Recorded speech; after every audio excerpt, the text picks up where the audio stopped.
আজকে আমার বাসায় আসবে বিশেষ এক মেহমান। সেই মেহমানের জন্য অফিস থেকে এসেই তাড়াতাড়ি ঝটপট কাজে লেগে পড়লাম। কোনো দিকে না তাকিয়ে ঝটপট কাজ করতেছিলাম।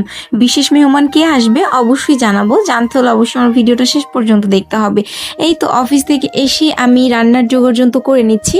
আমি চিংড়ি মাছ ভুনো করব টমেটো দিয়ে, আর ঘর ধরে একটু সুন্দরভাবে পরিষ্কার করে নিচ্ছি। যেহেতু বিশেষ মেহমান আসবে তাই ঘরটাকে সুন্দর করে পরিষ্কার করাটা জরুরি। আর এই তো আমার ঘর দোর পরিষ্কার করা শেষ। এখন আমি রান্না বান্নার কাজে লেগে গেলাম। আমি চিংড়ি মাছটা ভুনো করব টমেটো দিয়ে। তো আমি চিংড়ি মাছটা একটু ভাজি করে নিচ্ছি তেলের মধ্যে দিয়ে।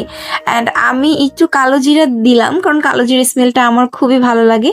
কালো জিরা দিয়ে পেঁয়াজ দিয়ে খুব সুন্দরভাবে কষিয়ে আমি একটু জল দিয়ে মশলাটা কষাবো। তারপর টমেটোটা অ্যাড করব। টমেটো দিয়ে যে কোনো কিছু রান্নায় আমার বরাবর খুবই পছন্দ। টমেটো অ্যাড করলে গ্রেভিটা একটু ঘন আসে, খেতেও ভালো লাগে।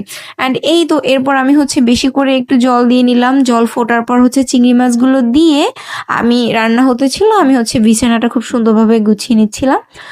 সুন্দর একটা চাদর দিয়ে বালিশগুলো সব কিছু দিয়ে সুন্দরভাবে বিছানাটা প্রিপেয়ার করে এরপর আমি একটু বিশেষ মেহমান যেহেতু আসবে, নিজের ত্বকের যত্ন না নিলে একদমই হয় না। আড়ং থেকে একটা অরেঞ্জ পিল ফেস প্যাক নিয়েছিলাম। এটা দিলে আমার স্কিনের ডেড সেলগুলো রিমুভ হয়, অ্যান্ড ট্যানিং যে ভাবটা থাকে এটা অনেকাংশে রিমুভ হয়।